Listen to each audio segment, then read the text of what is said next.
بسم اللہ الرحمن الرحیم۔ مشکلات اور پریشانی کے حل کے لیے مجرب ترین حل۔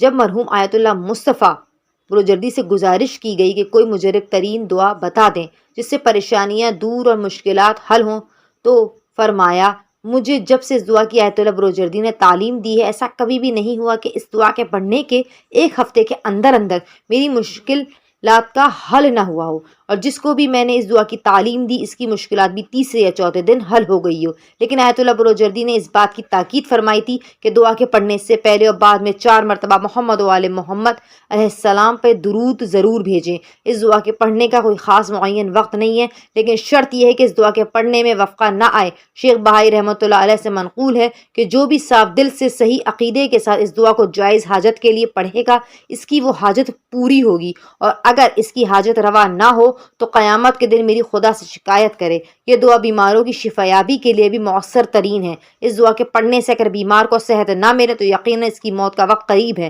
جس کے لیے کچھ نہیں کیا جا سکتا۔ بہتر یہ ہے یہ دعا مسجد میں پڑھی جائے، فقراء جو ہیں وہ گھر میں پڑھیں۔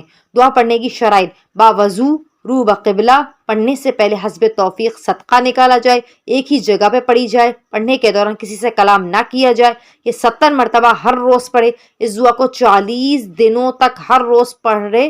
بہتر ہے کہ نماز صبح کے بعد پڑھے، لیکن نماز صبح کے بعد پڑھنے کی شرط نہیں ہے، جب بھی چاہے پڑھ سکتا ہے۔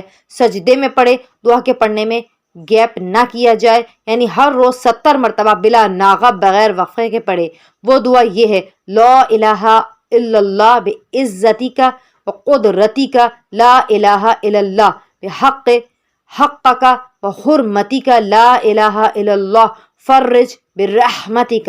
یہ عمل مجرب ترین عمل ہے۔ بہت سارے علماء کرام نے اس دعا کا عمل کیا ہے جو مؤثر ہے، قبل از وقت مراد پوری ہوئی ہے۔ تو اگر کوئی اس دعا کو ترتیب کے ساتھ شرائط کے مطابق پڑھے تو کتنی بھی بڑی مشکل اور بیماری کیوں نہ ہو، وہ پریشانی دور ہو جائے گی، سوائے موت کے بیماری سے شفا ملے گی۔ حوالہ کتاب خطوب اذکار، تحفۃ الرضویہ، گوہر شب چراغ۔ وصلی اللہ علی محمد وآل محمد فعجل فرجہم۔ کائنڈلی ہمارے چینل میسیج آف اہل بیت کو سبسکرائب کیجئے۔